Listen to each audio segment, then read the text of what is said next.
Disclaimer: this story is a work of fiction inspired by real-life events and emotions.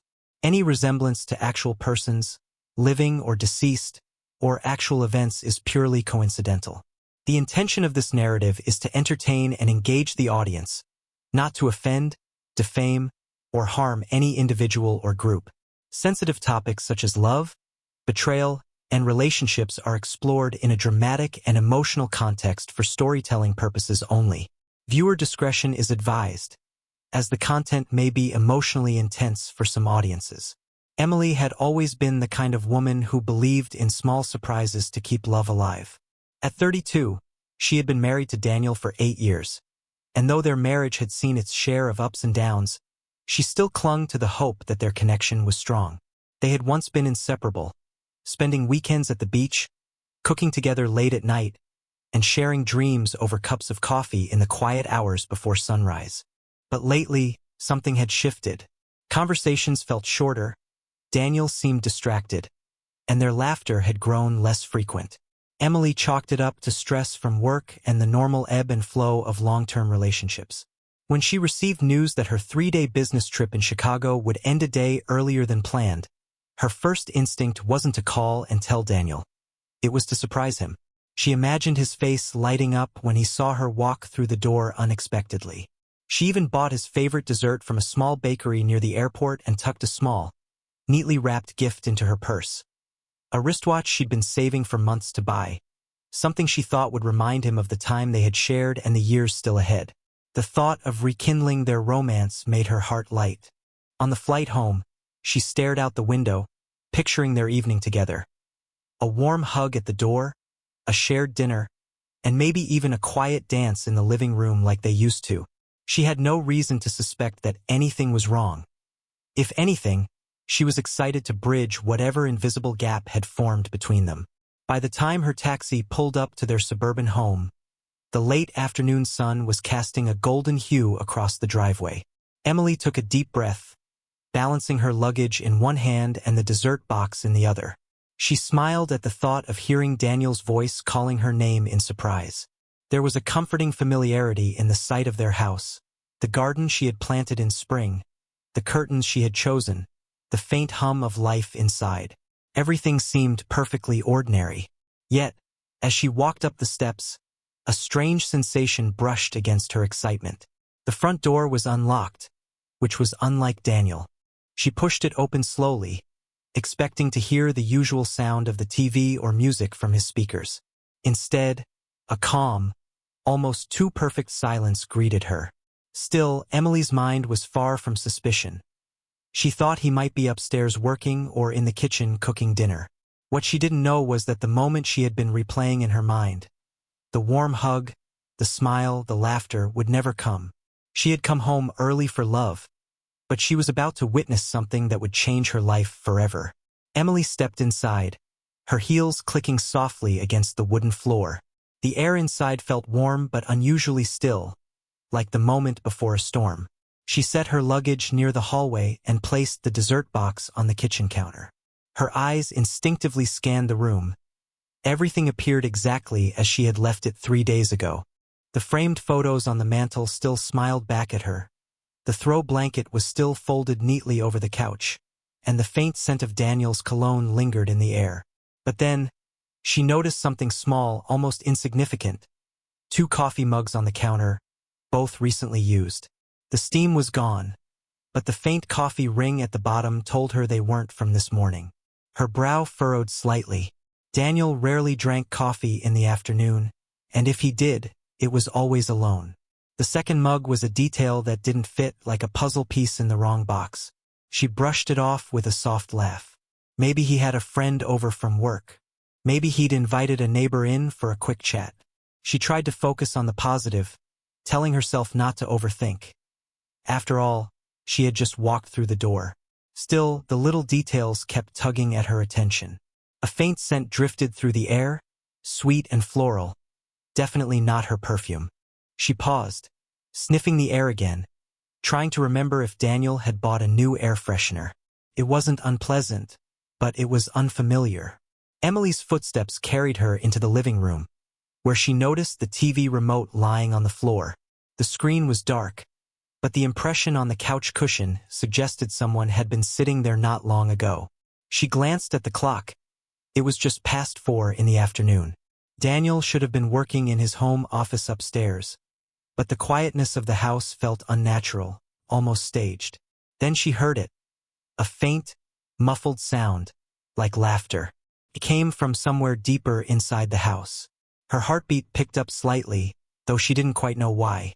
Maybe it was surprise, maybe unease.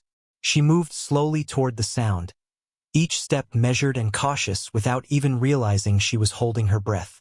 She told herself it could be the TV in another room or a video call Daniel was having. But the laughter came again, soft and low, accompanied by a murmur she couldn't quite make out. There was something about the tone, intimate, familiar, that sent a strange chill down her spine. The house, which had always felt like a place of safety, now seemed to be keeping a secret from her. Every shadow in the hallway felt heavier, every sound sharper. Her fingers brushed against the wall for balance as she approached the doorway leading to the living room. The anticipation of seeing her husband after days apart was still there, but now it was tangled with a thread of something darker.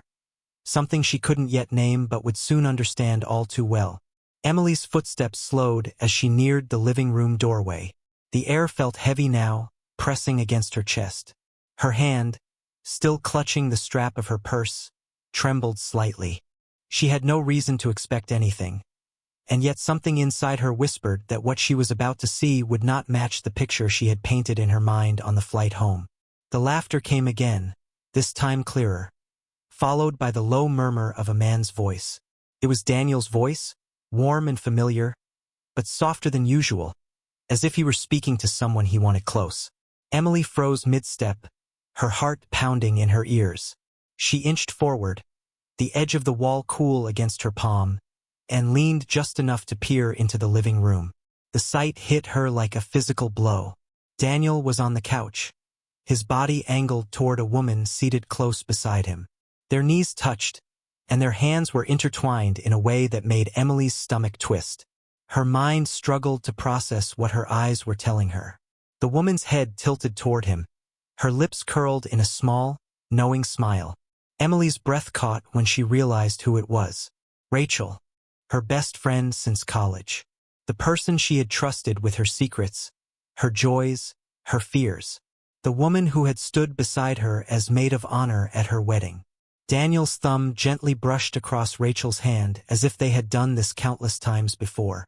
They were close enough that Emily could see the faint blush on Rachel's cheeks, the way her gaze lingered on Daniel's face. It wasn't a casual, friendly moment. It was the unmistakable intimacy of two people who shared something more than friendship. Emily's mind spun, replaying every moment from the past few months. Rachel dropping by just to check in when Emily was at work. Daniel insisting he didn't need help around the house, yet never protesting when Rachel offered. The private jokes they would sometimes share, ones Emily hadn't understood. The late-night text Rachel had once sent by mistake, which Emily had brushed off at the time. Her grip tightened on her purse strap until her knuckles turned white. She wanted to step into the room, to shout, to demand answers, but she couldn't move. Her body felt rooted to the spot, frozen between disbelief and rage. A lump formed in her throat, making it hard to swallow. Her vision blurred for a moment, not from tears, but from the shock of betrayal carving deep into her chest. Daniel leaned closer to Rachel then, his voice barely above a whisper. Emily didn't hear the words, but she didn't need to. The tenderness in his expression was something she hadn't seen directed toward her in months. That realization shattered something inside her. Without thinking, Emily took one step back, her heel pressing into the wooden floor, the sound just loud enough to catch their attention. Daniel's head snapped toward the doorway, his eyes wide with shock. Rachel's face drained of color. The moment, that single searing image, burned itself into Emily's memory. It was the moment she would replay in her mind over and over, the moment that marked the end of the life she thought she knew. The instant Daniel's eyes met Emily's, a thick, suffocating silence fell over the room. For a heartbeat, no one moved. Rachel's hand slipped from Daniel's as though the contact had suddenly burned her skin. Emily stepped forward, her face pale but her eyes sharp and glistening. Not with tears, but with a pain so raw it almost seemed to radiate from her. "Emily?" Daniel's voice cracked on her name, his tone a mixture of shock and guilt. He half rose from the couch, his hands instinctively lifting as though to calm her. But Emily's stare stopped him in his tracks. Her voice was low at first, almost steady, but each word trembled with fury. "I came home early to surprise you." She glanced briefly at Rachel, whose gaze was now fixed firmly on the floor, her hands clasped tightly in her lap. "I didn't think the surprise would be finding my husband and my best friend like this." Daniel's lips parted, searching for words. "It's not what it looks like." Emily's laugh was sharp, humorless. "Don't you dare say that. I saw everything. I've seen enough." She took another step forward, closing the space between them, and the air seemed to grow heavier with each inch. Rachel tried to speak then, her voice soft, almost pleading. "Emily, please, let me explain. It wasn't supposed to." "Explain." Emily's voice rose, the first cracks of emotion breaking through. "Explain how you've been meeting him behind my back? Explain the perfume I smelled the moment I walked in? Explain why my so-called best friend is sitting here holding my husband's hand like you've done it 1,000 times before." Her chest heaved, her pulse pounding in her ears. Daniel finally stood, reaching out toward her, but she stepped back. "Don't touch me." Her tone was sharp enough to cut the air between them. "You had choices, Daniel. You could have told me if you weren't happy. You could have been honest. But instead, you gave pieces of our marriage to someone else, someone I trusted." Rachel's eyes filled with tears, but she didn't move. Her silence was almost louder than Daniel's weak attempts at defense. "We didn't mean for it to happen," Rachel whispered. Emily turned to her, her voice shaking but firm. "You don't accidentally betray someone you claim to love. You don't just happen to destroy years of friendship." She paused, swallowing hard. "You made choices, Rachel. Both of you did. And you made them knowing exactly what they would cost me." For a moment, no one spoke. The tension was so thick it felt as if the walls themselves might crack under it. Emily's gaze swept over them one last time, and in that moment, she realized the finality of it. The damage was irreparable. Her voice dropped to a near whisper, but it carried through the room like a final blow. "You've both lost me, and you'll never get me back." Without another word, she turned and walked away, her footsteps echoing like the closing of a door that would never open again. Emily's legs felt heavy as she climbed the stairs, each step a battle between rage and heartbreak. Her body moved on instinct, but her mind was a blur. The images replayed like a cruel film loop. Daniel's hand on Rachel's, the way they looked at each other, the small, intimate smile on Rachel's lips. She reached the bedroom and shut the door behind her, twisting the lock even though she knew they wouldn't follow her immediately. She needed space. She needed air. The room felt foreign, almost hostile. The bed they had shared for years seemed like a stranger's. The photographs on the dresser, now painful reminders of moments she thought were real. She sat on the edge of the bed, gripping the fabric of her skirt until her knuckles turned white. Her breathing was shallow, uneven. For a few long minutes, she tried to push the thoughts away, but they came rushing in with brutal clarity. The late nights Daniel claimed to be working, the sudden mood changes, the way Rachel had started visiting more often when Emily wasn't around. The times Emily had brushed off her gut instincts because she didn't want to be paranoid. Now she realized those instincts had been screaming the truth all along. Her eyes drifted toward her purse, still sitting by the door. The gift she had bought for Daniel was inside, the watch she had chosen so carefully, something she thought would be a symbol of their shared time and future.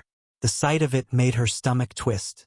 She had imagined giving it to him over dinner, watching his face light up. Instead, it now felt like an insult to her own trust. Tears finally came, hot and relentless. They weren't quiet, dignified tears. They were the kind that left her gasping, the kind that hollowed her out. She curled into herself, pressing her forehead against her knees, the sound of her own sobs filling the room. Every tear carried the weight of betrayal, of loss, of the realization that the two people she trusted most had conspired, silently, consistently, to break her. She thought about Rachel, about the nights they'd stayed up talking about love and life, about the times Rachel had promised to always have her back. The memory of Rachel helping her choose her wedding dress now felt sickening. That same friend had been sitting with her husband, holding his hand like she belonged there. And Daniel, the man who had promised her forever. She had built her life around him, planned her future with him, fought through struggles believing they were a team. Now she understood that while she was working, traveling, and trying to support them both, he had been building a separate, secret world with someone else. The hours slipped by in a haze. At some point, the sunlight faded and shadows crept across the walls. Emily didn't move. She just sat there, wrapped in the heavy silence, feeling the ache settle deep into her bones. The shock had begun to dull, but the pain was sharp enough to keep her awake for a lifetime. She knew one thing for certain: no matter what they said, nothing could undo what she had seen. Morning light crept into the room through the blinds, casting pale stripes across the floor. Emily hadn't slept a single hour. Her eyes were swollen from crying, her throat dry from the sobs that had racked her body through the night. She sat at the edge of the bed, staring at the small suitcase she had brought home from her trip, the same one she now considered repacking, though this time it wouldn't be for work. Her mind had gone in circles all night. She had replayed the scene in the living room over and over, imagining different versions. In one, she screamed until her voice was gone. In another, she smashed every framed photo of their wedding. But in reality, she had simply walked away. That, she realized, had been the first step in a much bigger choice. The house was quiet now, the kind of silence that comes after a storm.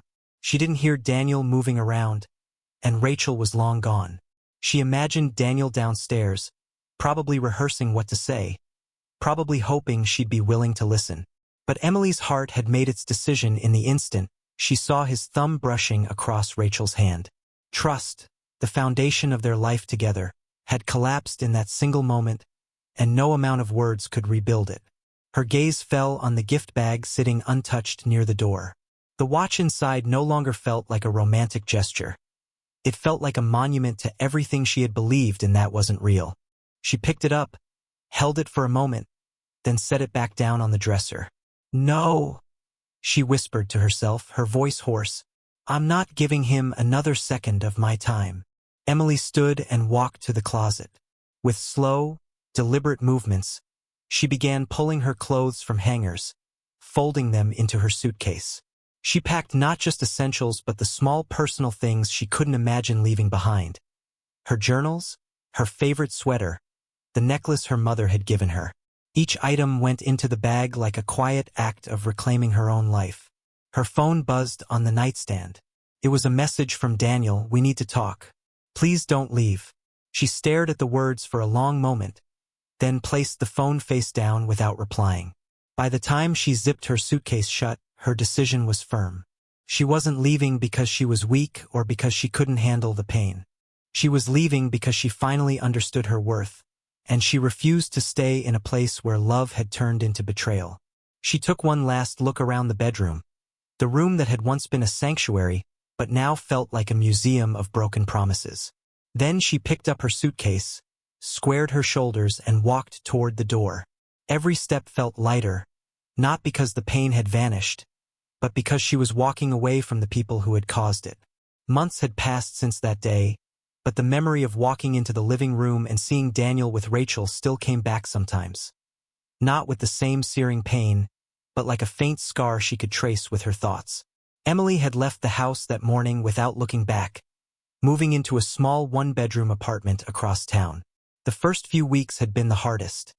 The quiet felt like it was swallowing her whole, and the routines she once shared with Daniel were replaced with an unfamiliar emptiness. But slowly, piece by piece, she began to rebuild. She filled her evenings with long walks in the park, letting the cool air clear her mind. She reconnected with old friends she had drifted away from during her marriage, the kind who checked in without expecting anything in return. She even started painting again, a hobby she had abandoned years ago. Her apartment walls soon became a gallery of bold colors and emotions she hadn't been able to put into words.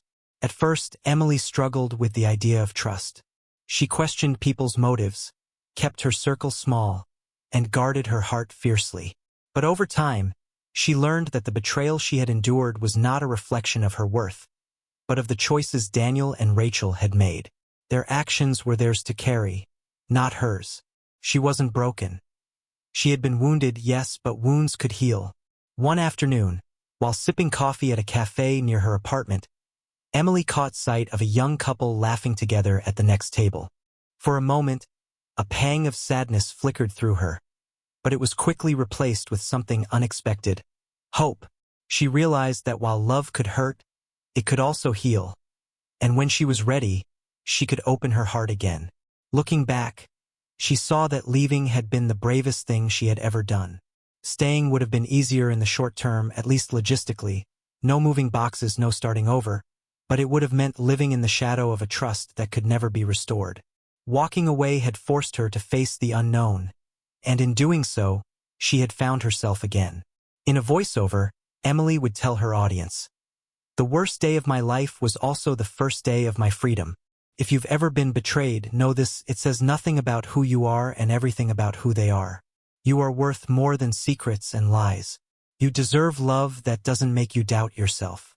And sometimes, the most loving thing you can do for yourself is to walk away." The story would close with a scene of Emily walking down a sunlit street, her hair catching the breeze, a small smile playing on her lips. She wasn't just surviving anymore. She was living, and that, more than anything, was her victory. The sun hung low in the sky, casting a golden glow over the city streets as Emily stepped out of her apartment building. In her hand was a small canvas tote. Inside it a sketchbook, a water bottle, and a set of paints, tools for the quiet afternoon she had planned in the park. She wore no heavy makeup, no carefully chosen outfit meant to impress. Instead, she dressed for herself. Comfortable jeans, a soft sweater, and sneakers that had walked many miles toward her healing. As she strolled down the sidewalk, the sounds of the city buzzed softly around her. A street musician strumming a guitar, children laughing in the distance, the hum of passing cars. The air was warm, but with a hint of crispness that promised the arrival of autumn. Every step she took felt different than the ones she had taken months ago when she left Daniel's house. These steps were light, unburdened, and entirely her own. Emily reached the park and found her favorite bench beneath a wide, old oak tree. She sat down, letting the sun touch her face as she opened her sketchbook. Her pencil moved almost without thought, lines forming into shapes, shapes into images. A habit she had once abandoned but now found deeply comforting. Around her, life continued. Joggers passing by, couples walking hand in hand, a little girl chasing a butterfly with infectious laughter. She caught herself smiling, not because everything in her life was perfect, but because she had survived the imperfection. The person she had been on that day, the woman who walked into her own living room and saw the betrayal that shattered her, was gone. In her place was someone stronger, someone who understood that endings are not always losses. Sometimes, they are the beginning of something far greater. From the corner of her eye, she noticed a man sitting at another bench nearby, reading a book. For a brief moment, their eyes met. He smiled. Not the kind of smile that demanded anything, just a quiet acknowledgement. Emily returned the smile before looking back down at her sketch. She didn't feel the rush to know his name or his story. She was in no hurry. Her voiceover would close the story. Life will break you, sometimes in ways you never saw coming. But if you let it, it will also build you back, stronger, wiser, and more beautiful than before. That day I came home early. I thought I lost everything. In truth, I found myself. As the camera panned upward toward the sky, the golden light of the setting sun would bathe the scene in warmth. Emily's laughter, soft, genuine, and free, would carry through the air, fading out as the screen slowly went black, leaving the audience with the echo of her resilience. 45.